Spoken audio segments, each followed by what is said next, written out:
दोस्तों, मैं काफी समय से टैरो रीडिंग सुन रही हूँ। उसमें से मुझे काफी जानकारी मिली, पर मैं ये हैरानी होती है। सबसे ज्यादा वीडियोस मेरी इस टॉपिक पे आई। मैंने जो अपने पति के लिए देखती थी मैं टैरो रीडिंग, फिर कुछ पता चला सोलमेट ट्विन फिल्म जर्नी का, पर फिर मुझे ऐसे भयानक सच पता चले कुछ लोगों के कि मुझे मेरे परिवार पर मतलब तंत्र क्रिया करवाई गई, मुझे वश में करने के लिए, हमारा घर बर्बाद करने के लिए। और ना जाने कितने करोड़ों लाखों लोग देखते हैं, उन सबके साथ ऐसा होता होगा। बहुत सारे कमेंट आए होते हैं बेचारों के कि हाँ इनके साथ भी ऐसा हुआ, हमारे साथ भी हुआ है। और मैं सोचती हूँ ये जो गलत लोग इंसानों को वश करके इनको क्या मिलेगा। अरे वश करना है तो उस परमात्मा को करिए, सिमरन करके, उसका नाम जप करके उसको वश में करिए, ताकि हमें मोक्ष मिले, परमात्मा के चरणों में स्थान मिले, इंसानों को बस में करके। और जो मुझे बस करने में लगे हुए हैं, अपना जीवन बर्बाद कर दिया दोस्तों उन लोगों ने मुझे बस में करने के लिए।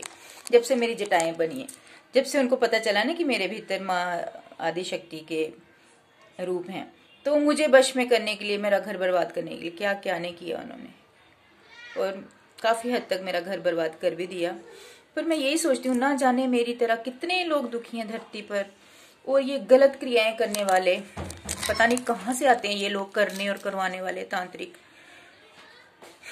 मुझे कुछ समझ नहीं आती कहाँ से आते हैं, कौन इनको ढूंढता है, कहाँ से ये पैसे ले लेके दूसरों का बर्बाद करते हैं।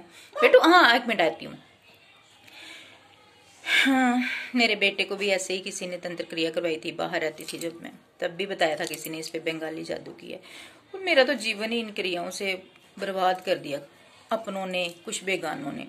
और बस मैं यही सोचती हूँ कि भगवान मेरे साथ न्याय कब होगा। इन करने कराने वालों को, जो तंत्र क्रियाएं करवा के दूसरे का घर बर्बाद करते हैं और करवाते हैं, जिन लोगों से करवाते हैं, उनको उनके कर्मों का दंड कब मिलेगा। बस मैं न्याय मांग रही हूँ दोस्तों, मुझे न्याय चाहिए हे माता रानी। और ये सोच के हैरान होती हूँ कि इन गलत कर्म करने वालों को खुद के कर्मों से डर भी नहीं लगता।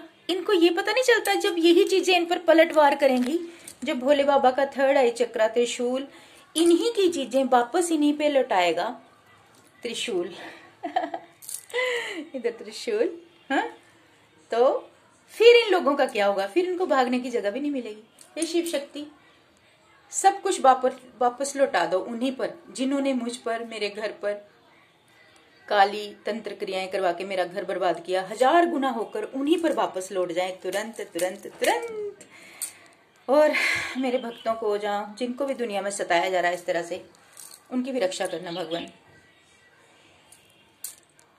और मुझे माध्यम बना के अच्छे अच्छे उपाय बताते जाना खुद की प्रोटेक्शन के। खुद को बचाओ दोस्तों ऐसे गलत लोगों से।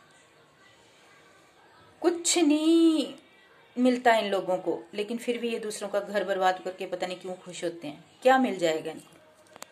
कोई पैसों के लिए, कोई धन दौलत के लिए, पता नहीं क्या क्या दूसरों का घर बर्बाद कर देते हैं। मैं बहुत बार यही सोचती रहती हूँ, क्योंकि मेरे साथ मेरा घर ऐसे ही बर्बाद किया किसी ने। और मैं न्याय का इंतजार कर रही हूँ। ईश्वर मुझे न्याय चाहिए, न्याय चाहिए, न्याय चाहिए। सबके साथ न्याय हो भगवान। जिन्होंने अकारण दुख भोगे हैं उनके साथ भी न्याय हो, और जिन्होंने जानबूझकर दुख दिए हैं उनको भी उनके कर्मों का दंड मिले। दोस्तों भगवान से मेरी यही प्रार्थना है। खुश रहो।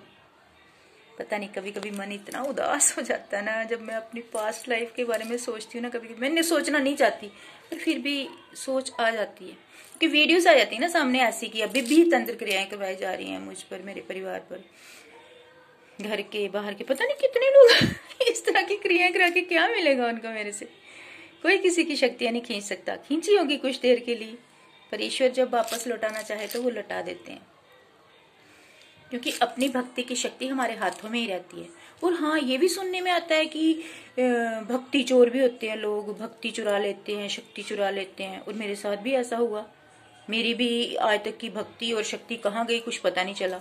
अब भगवान से प्रार्थना कर रही हूँ, माँ जिन्होंने भी मेरी भक्ति और शक्ति चुराई है उनको दंडित करो, और मेरी भक्ति और शक्ति सारी वापस लौटाओ मेरे पास। कि युगों की भक्ति और इस जन्म की भक्ति गई कहाँ? चाहे चलते फिरते उठते बैठते की, जब बच्चे छोटे थे तो कर लेती थी थोड़ी बहुत भक्ति, अब तो बिल्कुल नहीं होती। अब तो वही श्वास श्वास में जो ईश्वर का नाम ले लिया, जितना ईश्वर की मर्जी हो। वरना अकेली लेडी पर जब फैमिली की जिम्मेवारी पड़ जाती है तो वो उसको पास टाइम ही कहाँ है कि भक्ति करे बैठ कर। वो तो जिम्मेदारियां निभाने में ही सारा वक्त निकल जाता है। और मेरे बच्चे की तरह किसी का बच्चा ना हो बीमार। इस तरह के बच्चे जिनके घरों में होते हैं वही जानते हैं कि उन किस तरह की प्रॉब्लम फेस करनी पड़ती है। दिन रात उनकी केयर करनी पड़ती है।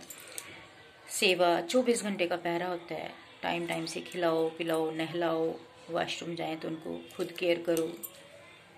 तो ये वही जानता है जो मेरी तरह से प्रॉब्लम फेस कर रहा हो। जिनके इस तरह के बच्चे होते हैं, मेंटली ज़ीरो होते हैं जो बच्चे, जहाँ कई बहुत बुरी हालत होती है। कुछ घरों में इस तरह के लोग होते हैं, फिजिकली मेंटली ज़ीरो होते हैं। जो कुछ लोग तो बेडों से उठ भी नहीं पाते। मैंने कई ऐसे बच्चे देखे हैं कि बिल्कुल पोलियो की शिकायत हो चुकी होती है। उनको दवाइयों का भी वो सही तरह से दवाइयों का मतलब प्रबंध भी नहीं कर पाते वो लोग। मेरे साथ भी ऐसा ही होता था, लेकिन माता रानी की कृपा से मेरी हेल्प करने वाले मेरे मम्मी पापा थे, मेरी सिस्टर्स थी, उन्होंने बड़ी हेल्प की। आज भी करती हैं, आज भी उन्हीं के सहारे और बाकी माता रानी के सहारे जी रही हूँ। अपनों ने छीना सब कुछ, अपनों ने तो हर हक छीन लिया। घर परिवार धन दौलत जमीन पति सब कुछ छीन लिया, पर देने वाला देगा, वो देगा देने वाला तो एक ही है ना, दाता सबको। क्या क्या सुनाओ पता नहीं, जब मैं बात करने लगती हूँ ना तो बात से बात निकल आती है, पता नहीं क्या क्या याद आ जाता है मुझे। और सोचती हूँ मेरी तरह और भी धरती पर लोग दुखी हैं, क्योंकि टैरो रीडिंग बहुत सारे लाखों लोग सुनते हैं। वहाँ पर कमेंट भी बड़े आए होते हैं लोगों के, और कमेंट पढ़ो तो हैरानी होती है कि हाँ सच में ही दुनिया दुखी है, बहुत दुखी हैं लोग। तो ऐसी गुप्त शत्रुओं से ईश्वर के सिवा, ईश्वर के नाम के सिवा कोई नहीं बचा सकता। खुश रहो दोस्तों और हिम्मत से जियो हमारी तरह।